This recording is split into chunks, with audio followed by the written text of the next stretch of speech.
Bullet ಲವರ್ಸಿಗೆ ನಾ ಒಂದು ಹೇಳಕ್ಕೆ ಇಷ್ಟಪಡ್ತೀನಿ. ಏನಪ್ಪ ಅಂತಂದ್ರೆ ನನ್ನ ಆಟೋಮೊಬೈಲ್ ಎಕ್ಸ್ಪೀರಿಯನ್ಸ್ ಪ್ರಕಾರ ಸೊ ವೆರಿ ಹೆಲ್ದಿ ಇಂಜಿನ್, ಆಮೇಲೆ ಸ್ಮೂತ್ನೆಸ್ ಇಂಜಿನ್ ಬೇಕಂತಂದ್ರೆ ವರ್ತ್ ಒಳಗೆ 15W50 this best engine oil ಅಂತ ಅನ್ನಿಸ್ತೈತೆ ನನಗೆ.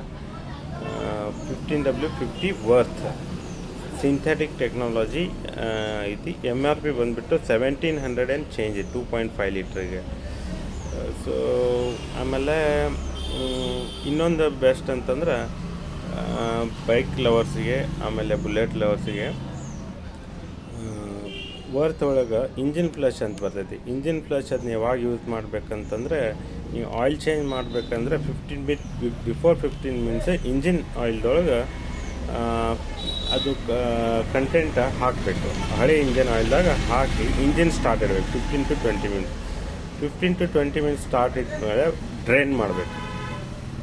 ಆಮೇಲೆ 20 ಮಿನಿಟ್ಸ್ ಬಿಟ್ಟು, ಆಫ್ಟರ್ 15 to 20 ಮಿನಿಟ್ಸ್ ಬಿಟ್ಟು ಡ್ರೈನ್ ಮಾಡಿದರೆ ಅಂದರೆ ಇಂಜಿನ್ ಎಲ್ಲ ಏನಾದರೂ ಮಡ್ ಗಿಡ್ ಇತ್ತು ಅಂದರೆ ಎಲ್ಲ ಕ್ಲಿಯರ್ ಆಗಿ ಹೊರಗಡೆ ಬರುತ್ತೆ. ಆಮೇಲೆ ನೆಕ್ಸ್ಟಪ್ಪ ಇಂಜಿನ್ ಆಯಿಲ್ ಅಡಿಟಿವ್ ಅಂತೇಳಿ ಒಂದು ಪ್ರಾಡಕ್ಟ್ ಐತೆ ಅವರಲ್ಲೇ. ಇಂಜಿನ್ ಆಯಿಲ್ ಅಡಿಟಿವ್ ಇದು ಏನಪ್ಪ ಅಂತ,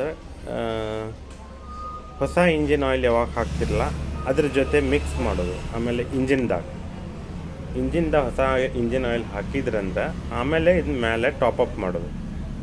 ಸೊ ಟಾಪಪ್ ಮಾಡಿದ್ರಂದ್ರೆ ಇದು ಬೆಸ್ಟ್ ಇಂಜನ್ ಪರ್ಫಾರ್ಮೆನ್ಸ್ ಸಿಗ್ತದೆ ನಿಮಗೆ ಇಂಜಿನ್ ಆಯಿಲ್ ಅಡಿಟಿವ್ ಯೂಸ್ ಮಾಡೋದ್ರಿಂದ. ಮಾಡಿ ನೋಡ್ರಿ, ಒಂದು ಸರಿ ಟ್ರೈ ಮಾಡಿರಿ, ವರ್ತ್ ನೋಡಿರಿ, ವರ್ತ್. ಇಲ್ಲ ಐತೆ ನೋಡಿರಿ ಪ್ರಾಡಕ್ಟ್,